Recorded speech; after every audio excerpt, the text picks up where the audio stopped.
Cette histoire se passe dans le New Jersey, aux États-Unis d'Amérique. C'est une vieille maison délabrée sur le point de s'effondrer, avec une grange à côté d'elle, et soi-disant, la maison serait hantée.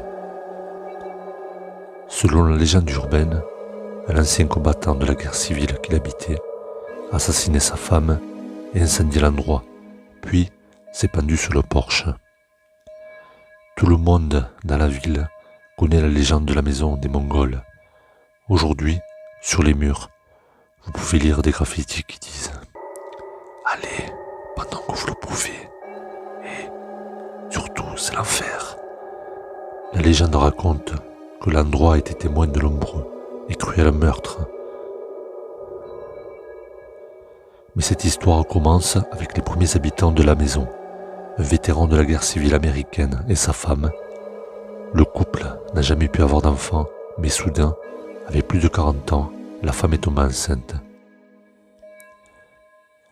Le mari se méfiait toujours de sa femme, et elle a donné naissance à 2 enfants trisomiques, un garçon et une fille. Ces enfants l'ont rendue heureuse, mais le mari a toujours refusé d'accepter que ses enfants étaient les siens, et il était convaincu qu'elle lui avait été infidèle. Il était devenu un être vraiment cruel avec sa femme et surtout les enfants.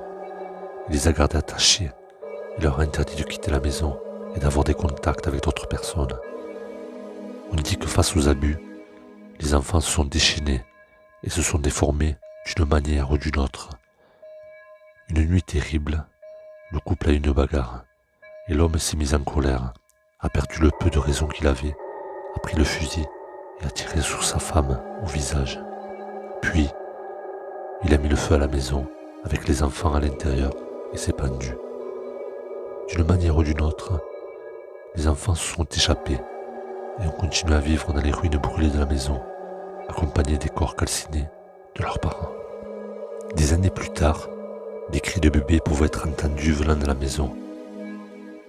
Les enfants, maintenant jeunes, ont commencé à avoir leurs propres enfants, mais ils ne pouvaient ni communiquer, ni quitter la maison. Des décennies plus tard, après 2 ou 3 générations, les habitants de la maison ont présenté d'horribles déformations. Certains enregistrements indiquent que dans les années 1960, des êtres déformés pouvaient être vus de loin, avec un front large, des têtes grandes, des cheveux clairsemés et très longs, et des yeux éloignés, de moins en moins humains. On pense que toute la famille avait un certain niveau de retard. Les adolescents de la ville ont pris l'habitude de s'en approcher pour déranger la famille. Les klaxons de leur voiture sonnaient et les phares étaient braqués sur la maison. Les habitants ont couru en jetant des pierres et en attaquant les voitures avec des barres et des vieux outils de ferme. Du chemin voisin, vous pouviez voir des membres de la famille suspendus aux arbres, comme des singes. D'autres prétendent qu'ils ont construit des sentiers à travers la forêt épaisse qui entourait leur maison, et si vous osiez sortir de la voiture, ils vous poursuivaient pour vous battre à mort. Cela n'a jamais été vérifié, mais les habitants attribuent 6 meurtres entre 1960 et 1966 et 12 disparitions. La soi-disante maison mongole est aujourd'hui abandonnée et personne ne sait ce qu'il est advenu de la famille qui l'habitait. On dit que si vous osez entrer dans la grange, vous pouvez entendre des voix qui semblent chuchoter et que l'odeur de la maison est horrible. Beaucoup disent que la maison est hantée et ceux qui ont osé entrer dans les sous-sols jurent qu'ils ont l'impression que des dizaines de mains invisibles ont commencé à les toucher. Un soir, un jeune homme s'est aventuré dans la maison et il raconte l'histoire. 2 amis et moi sommes entrés à 1h du matin.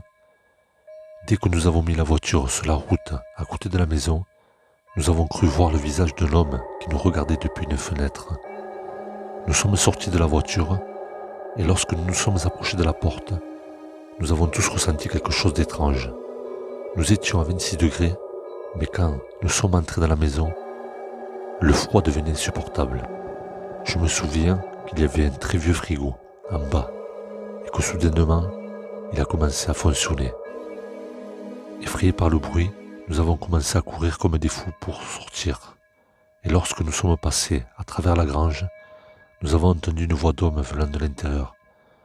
Pour une raison quelconque, je me tenais figé de peur alors que je regardais dans l'obscurité à l'intérieur, quand j'ai entendu la voix d'une petite fille qui commençait à crier et à pleurer. La voix de l'homme a été entendue, plus violente et de plus en plus proche, et j'ai couru vers la voiture avec mes amis, tandis que nous avons entendu un bruit fort venant de la maison et des sons de voix de ce qui semblait être beaucoup de gens. Nous sommes revenus quelques fois sur place, mais nous ne sommes pas sortis de la voiture. Même pendant la journée, la sensation y est horrible. Je suis absolument sûr qu'il y a quelque chose dans cette maison.